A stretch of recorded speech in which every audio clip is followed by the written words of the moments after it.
जी, धर्मी में आपकी लड़की की शादी हुई थी 2021 में, और आप पे इल्जाम लगाया जा रहा है कि आपके लड़के और कुछ लोगों के द्वारा जो है मारपीट हुई। क्या पूरा मामला है और कब से मामला चल? वहां से गाली दे रही थी हमारी बेटी को, हमारी बीवी को गाली दे रही थी। कल वो आए थे, हम गोली मार देंगे, धमकी दे रहा है? हाँ, धमकी दे रहा है। कौन धमकी दे रहा था, क्या नाम है? अजमत है। अजमत। वो कौन है आपके दामाद का? हमारे दामाद का भाई है। आखिर क्यों धमकी दे रहा है? इसलिए उसका नाम है कृष्ण। केस चल रहा है? हाँ, जो कोर्ट के जरिए हमारी लड़की दिल्ली गई हुई है। दिल्ली में रहती है? हाँ, कोर्ट के जरिए गई हुई है। आपकी बेटी के साथ क्या हुआ था कि वो दिल्ली उनको जाना था? ये लोग गाली गुफ्ता करते थे। माँ अजमत भी मारने के लिए तैयार होता था, लाइन काट देता था, हर चीज की दिक्कत। तारीफ किया जाता था? हाँ, लड़की हाँ, तंग किया जाता। हाँ। अच्छा, ये बताइए कि खास करके 2021 में शादी हुई थी, कितने दिनों के बाद आपकी बेटी के साथ प्रताड़ित स्टार्ट हो गई? 2 महीने के बाद। 2 ही महीने के बाद। आखिर क्यों दहेज नहीं दिए थे? क्या दहेज हाई फाई हमसे दहेज मांगा था, जबरदस्ती दहेज दिए हैं। और उसके बाद कहा गया था हमको दहेज दिखलाया जाए। तो मेहमानदारी में जो लोग आए हुए थे दहेज दिखलाए थे, खस्सी मुर्गा मिठाई हमको खिलाया जाए, डिमांड किया। हाँ, हाँ, फरमाइश। कितने लाखों का दहेज आपने दिया था? 5 लाख का दहेज। 5 लाख दहेज दिया। दहेज तो फिर दहेज देने के बाद क्यों मारा जाता था, क्यों परेशान किया? परेशान इसलिए क्या किया जा रहा था, वो लड़का अकेले कमाने वाला था। जो अगर इसका एक शादी हो चुका है तो उसको तलाक दिलवा देंगे तो सारा उस लड़के से शादी किसी कोई करेगा नहीं, जो इसलिए जो हम लोग को रखेगा। तो खास करके ये केस कब से चल रहा है? ये केस चल रहा मधुबनी कोर्ट में। तो आप पे जो आज का इल्जाम है आप लोगों पे कि आप लोग आज जा करके उनकी मां को और उनको मारे, ऐसा इल्जाम लगाया जा रहा है। हम लोग काहे मारेंगे? आप लोग नहीं मारे हैं। तो खास करके क्या कहना चाहेंगे, आला अधिकारी से क्या मांग करते हैं? इसका इंसाफ चाहिए। जी, आज का जो मामला है, मारपीट का मामला आ रहा है सामने, क्या कुछ मामला है? अपना परिचय देखिए, हम उस लड़की के मामू हैं और शादी किए हुए काफी टाइम हो गया, लेकिन शादी के बाद ही थोड़े ही दिन के बाद जो है ना मसला उन लोगों के घर का खराब होता गया। काफी प्रताड़ित, मतलब हर तरह से, हर एतबार से, रहने को, खाने को, मतलब कभी पानी बंद कर देना, कभी बिजली बंद कर देना, बहुत तरह से। बहरहाल लड़की जात थी, बहुत सारी चीज बर्दाश्त करके रह रही थी, ठीक है। और वहां से यानी सारे लोग, घर के जितने भी लोग हैं, यानी देवर हो, शौहर हो, ससुर हो, सास हो, ननद हो, यानी सभी लोग जो है ना मतलब परेशान करने वाली बात, कभी गाली, कभी किसी चीज के लिए प्रताड़ित करती थी। बहरहाल जब ज्यादा हद से ज्यादा गुजर गया, उसने अपने माँ बाप को बताया कि ऐसी ऐसी बात है। जबकि शादी के टाइम में जरूरत से ज्यादा इन लोगों की जो औकात नहीं थी, औकात से फालतू यानी उन लोगों ने डिमांड किया। कोरोना का जमाना, फिर भी कहता हम फरमाइश का खाना खाएंगे। हमारे हर एक मेहमान के पीछे जो है ना मतलब कोई भी आदमी बगैर ग्लव्स का नहीं जो है ना मतलब खाना लाना, तो बहुत तरह और फरमाइश काफी ज्यादा। लेकिन चूंकि बात रिश्ता तय हो चुकी थी तो मजबूरी थी, बड़ी मुश्किल से जो है ना हर वो चीज अरेंजमेंट कर करके सब कुछ पूरा किया। गाड़ी का डिमांड, तो कभी जो है ना खाने का जो है ना फरमाइश, कभी जहेज ये चाहिए वो चाहिए, यानी अपने औकात से फालतू इन लोगों ने दिया। फिर भी कुछ दिन के बाद बहुत ज्यादा परेशान करने के बाद जो है ना ये मामला उन लोग फिर बाद में जो है ना यहाँ से घर से निकालने की बात, कभी मारपीट और बहुत सारी चीज माँ बाप ने पूरा करता गया किसी तरह। लेकिन कब तक ये चलता? लास्ट में आकर के उन लोगों ने बोला कि जो है ना इसको हम छोड़ देंगे, तलाक दे देंगे, ये कर देंगे। तुम्हारे लोग के अगर दम है, अगर तुम्हारे अंदर कैपेसिटी है तो तुम केस करो, और हम चाहते हैं कि तुम केस करो और हम लड़ेंगे। हमारा एक बेटे का कमाई केस में जाएगा। इन लोगों ने बहुत आरजू मिन्नत किया, गांव समाज सबको, लेकिन कोई किसी की भी बात वो लोग मानने के लिए तैयार नहीं हुआ। लास्ट में आकर के जब लड़की अपने माँ बाप के यहाँ कब तक रहेगी, उन लोगों को भगाया जाता था धक्का मार मार करके, कभी भूखे रह रही है, कभी जो है ना मतलब क्या क्या। लेकिन बहुत परेशानी के बाद बहरहाल इन लोगों ने लास्ट में आकर के थक हार करके जब देखा कि किसी तरह का कोई ऑप्शन, कोई रास्ता नहीं मिला, तो इन लोगों ने कानून का सहारा लिया। और कानून का सहारा लेने के बाद, क्योंकि लास्ट में आता है कानून, और कानून का सहारा लेने के बाद जो है ना वहां केस हुआ, कानून के दायरे में रह करके सारी चीज हुई। कुछ दिन केस चला, फिर जो है ना बॉन्ड बना, जज साहब ने बॉन्ड बनाया कि अब किसी तरह का कोई तरह का अगर मतलब परेशान हो या प्रताड़ित कोई भी आदमी करे तो हमको आप बता सकती हैं। और रह गया ये बॉन्ड का मतलब ये है कि अगर इसका पति भी अगर कोई तरह से अगर कोई परेशानी करे तो यहाँ अगर यानी दोनों तरफ से बॉन्ड बना कि अगर लड़की अगर कोई तरह से अगर गलत चलती है तो उसके लिए भी आप बोल सकते हैं, और आपके साथ अगर वो करता है तो आप इधर से भी बोल सकते, दोनों का बॉन्ड बना।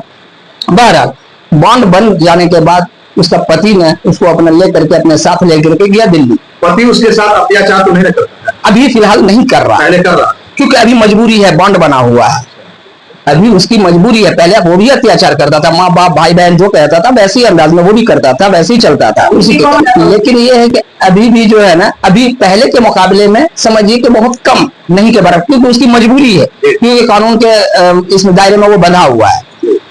तीसरी बात यह है कि वो लोग जब देखा कि आप तो केस वाकई में कर दिया और हम लोग तो बन चुके हैं, क्योंकि कानून से तो बाहर जा नहीं सकते, तो अब ये लोग अब ये पहले धमकी दिया करती थी कि जो है ना हमारा एक बेटा सऊदी में रहता, हम सऊदी के कमाई से लोगों को जो है ना ऐसी तबाह बर्बाद कर देंगे। लेकिन वो बेटा अब सऊदी नहीं जा पा रहा।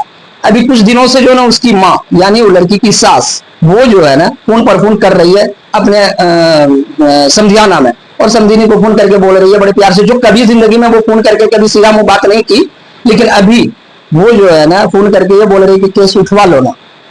और उन लोग इससे पहले जबकि ये बोलते थे कि किसी तरह लोग का केस उठवा लेंगे, उसके बाद तलाक दिलवा देना है, लेकिन फिर लड़की की माँ ये सोची कि अगर हम अभी केस उठवा लेते हैं तो फिर हमारी बेटी का जिंदगी फिर खराब हो जाएगा। तो इन्होंने बोला कि एक काम करो, ठीक है केस हम उठा लेंगे, लेकिन उसके लिए एक शर्त है, ताकि उन लोगों को एक प्रेशर रहे कि वो बोली कि लड़की के लिए तुम कम से कम घराड़ी जो उसके हिस्से का बनता है, उसके बेटे का यानी उसके पति का, उस लड़की के पति का जो हिस्सा बनता है, तो वो घराड़ी उसके नाम करो, ताकि आरोप है कि पूरे घर का आप लोग चाहते हैं कि वो तो आरोप कुछ भी लगा सकते हैं और लगाए हैं। आज ही की बात जिस तरह वो कह रहे हैं कि गाड़ी भर के आया था, कोई भी नहीं मसला था, किया जा रहा है कि उसका जो हिस्सा है वो हाँ उसके लड़की के नाम से लिख दिया जाए, ताकि लड़की को रोज डेली जो निकाल बाहर और मार कर करके घसट करके जो निकाला जाता है, तो कम से कम वो तो कानून के इसमें रहेगी ना, कि कानून उसका साथ तो देगा। अगर उसके पास अगर जो है ना मतलब उसका नाम कर दिया जाएगा तो इन लोगों का ये कहना है कि ठीक है हम केस उठा लेंगे। इससे पहले तो वो लोग केस लड़ने के लिए बिल्कुल मतलब परेशान कर दिया कि केस तुम करो, लेकिन ये लोग नहीं चाहते थे। हम लड़के का कहना है कि जिस वक्त लड़ाई हुई थी उस वक्त हम इंडिया में नहीं थे, हमारे पास पूरा डॉक्यूमेंट है कि हम बाहर थे, फिर भी हमको फंसा दिया गया है। टिकट दिखा रहे हैं उनके, देखिए टिकट देखा जब केस होता है ना, इससे पहले वो इंडिया में ऐसा नहीं कि कोई लाइफ टाइम के लिए था या 10 साल से था, फर्स्ट टाइम गया था, उससे पहले तो यही था, उसके बाद भी यही था। वो तो इंडिया आने के बाद, क्योंकि सारा गेम पहले से ही चल रहा है और घर के सारे मेंबर वही एक ही बात और एक ही रास्ते चल रहे हैं। सबसे बड़ा मसला ये है। अच्छा, आज का जो मैटर हुआ, और आज का मैटर जो है, आज का मैटर जो लड़की जो है हमारी भांजी, उसका बड़ा वाला भाई 4 दिन के लिए आया हुआ था यहाँ किसी काम से गांव, और आज वो जा रहा था गांव से बॉम्बे के लिए, और इत्तेफाक की बात रास्ते में जा ही रहा था कि उस बहन का फोन आया उसके पास, उसकी बहन का फोन आया, और उसकी बहन के पास जो है उसका देवर फोन किए हुए था, उसने कॉन्फ्रेंस पे लेकर करके इसको सुनाया। तो वो जो लड़का है उसका पति, उसका भाई यानी उसका देवर लड़की का, वो जो है ना गाली का यानी मतलब बोछार कर दिया बगैर मतलब का, बस गाली बहुत ज्यादा बोल रहा था और डायलॉग दे रहा था और धमकी भी दे रहा था कि जो है ना अगर तुम लोगों में दम है तो लेकर के रखे आओ, हम देख लेंगे, ये करेंगे, गोली मार देंगे, और बहुत तरह की बात, बहुत तरह की बात। बस सिर्फ उसका एक ही खुंदस्ता, एक ही गुस्सा है कि हमारी माँ भी जो है ना बोली केस उठाने के लिए, तो केस नहीं उठा रही, और वो भी जो है ना यही मकसद से जो है ना गाली दे रहा है दिन रात। और वो गाली जब दे रहा था तो जाहिर सी बात है उस लड़की का बड़ा भाई जब सुनेगा कि उसके माँ को, क्योंकि गलती तो उसके माँ बाप का नहीं है ना, लड़की को अपना पति 2-4 गाली दे सकता है किसी बातों पे गुस्से में, लेकिन उसका देवर एक को लड़की भाभी को गाली देना नहीं चाहिए। अगर भाभी को गाली दे रहा, चलो थोड़ी देर के लिए हम बर्दाश्त कर लेंगे, लेकिन उसके माँ बाप का क्या गलती है? उसके माँ बाप को इतना बुरा बुरा गाली देगा तो उस बेटे को बर्दाश्त होगा? कोई भी बेटा को।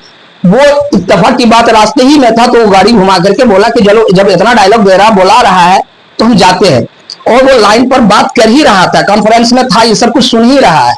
और वो जब दरवाजा, उसी लड़के जिस लड़के ने गाली दे रहा था उसका देवर, वही लड़के ने दरवाजा खोला, तो जाहिर सी बात है उससे में उसने एक हाथ मारा धक्का, उसके बाद से सब पकड़ लिया, उसके माँ और जो भी साथ में था ड्राइवर, वो पकड़ करके बोला कि बाबू अभी गाड़ी छूट जाएगी, ये हल्ला गुल्ला मत करो, तुम जाओ। फिर उसको पकड़ करके ला करके उसको गेट भी बंद कर दिया ताकि जो है ना फिर दोबारा मतलब हंगामा हो और विवाद बढ़े नहीं। वो इतना कर करके फिर उसको पकड़ करके वो चला गया अपना सफर पे, चूंकि टाइम नहीं था, ट्रेन का टाइम था। 10 लोग मनमल से आए हुए, ये झूठ है। और उसके मां को मारा गया है और पूरा गंजी फाड़ दिया गया। नहीं, ये सब गंजी ये तो उसके फितरत में शामिल है। उन लोगों के झूठ में, मक्कारी में, हरामखोरी में उसका जो लड़का ये बोल रहा है, और जिस लड़के से आज के मामले में जो हुआ है, वो लड़का तो खुद अपने बाप को मार के भगाया है। हैदराबाद में उसका बाप जो है ना, वो अपनी माँ को 2 मरतबा मार करके, ये हरपुर उसका ननिहाल है, उसकी माँ को मार करके हरपुर 2 मरतबा वहां से लेकर के आया। वो क्या बोलेगा? और रह गई बात, अब जो है ना वो कई तरह का इल्जाम, कई तरह का बेबुनियाद बात लगा सकता है, और रह गया बेबुनियाद बात, झूठा मकार बात थी तो आप लोग थाना कलवाई थाना पर भी जा सकते थे। नहीं, कलवाई थाना पर इसलिए वो तो खुद ही डायरेक्ट वो बुला रहा था, और तो कलवाई थाना और मधुबनी थाना तो सारा कुछ हो ही चुका है। और हमारा तो लड़ाई झगड़ा नहीं था, वो तो गाली इतना बेतुका बोल रहा था, अपने माँ बाप का, अपनी बहन का गाली सुनता तो बर्दाश्त कर लेता, लेकिन माँ बाप का कोई गलती ना, माँ बाप की वजह से वो भागा हुआ। गाली देने की वजह से हाँ, वो जो गाली मतलब बहुत गंदी गाली देने लगा, इस वजह से गया बस। तो खास करके आला अधिकारी से आप लोग क्या मांग करते हैं? हम तो आला अधिकारी से यह मांग करते हैं कि उसके घर वाले या उसके भाई, किसी भी तरह का, इनके घर वालों को या उस लड़की को, क्योंकि वो लड़की का पति कोई और है, तुम देवर हो। जो पति है, पति तो थोड़ा गुस्से में या कोई गलती पर तो गाली दे सकता है, बात कह सकता है, लेकिन उसका क्या अधिकार है? दूसरी बात है कि अगर वो ये सोच रहा है कि हम गाली दे करके, धमकी दे करके, गोली का इसका अगर हम ये कर सकते हैं, मतलब धमकी दे करके हम केस उठवाना चाहते हैं, तो ये नामुमकिन है। केस तो अब नहीं उठेगा, और ये केस और भी मजबूत होगा, और हम दूसरा और एक केस करने जा रहे हैं उसके ऊपर, इसके ऊपर अलग से केस करने जा रहे हैं। और हम बस आला अधिकारी से यही चाहते हैं कि इस सबको सख्त से सख्त सजा दिया जाए, और इसके लिए हमेशा के लिए कुछ ऐसा जो है ना, इसका रास्ता निकाले, ताकि किसी को भी गाली ना दे सके। जो आपकी भांजी का नहीं रहना है, वो डर से नहीं रहना है, डर से नहीं रहना, रहने ही नहीं दिया ना, इसीलिए केस करना पड़ा। फिर लड़के दामाद जो है ना, वो लामहला मजबूरन उसको, वो मजदूरी करता है, जबकि टोपी का काम करता है, कारीगर है, लेकिन फिर भी वो मजबूरन जो है ना उसको ले जाकर के वहां बड़ी दिक्कत से, जबकि बहुत सारे ऐसा वक्त पड़ता है, बहुत सारी चीजों का खर्चा जो है ना उसकी माँ बाप खुद भेजती है लड़की की, यहाँ से बहुत सारी कमियां होती है। तो लेकिन क्या करें, मजबूरन वो जब रहने नहीं दिया जाएगा तो क्या करें? घर के दामाद सही से रख रहे हैं आपको? अभी फिलहाल सही से रख रहे हैं, लेकिन फिर भी कुछ ना कुछ थोड़ा बहुत, लेकिन छोटे चीजों, घरेलू मैटर है तो उस पर नजरअंदाज करना ही पड़ता है, क्योंकि जिंदगी छोटी नहीं है, और मिलकर करके थोड़ा 19-20 नरम गरम तो चलता ही है। इसलिए उनकी तरफ से कोई ये नहीं है। रह गया बॉन्ड जो बना हुआ है, कानून का जो बॉन्ड बना हुआ, हम कानून के बॉन्ड पे और कानून के ही जो है ना मतलब दायरे में चल रहे हैं, और उसी के भरोसे चल रहे हैं। और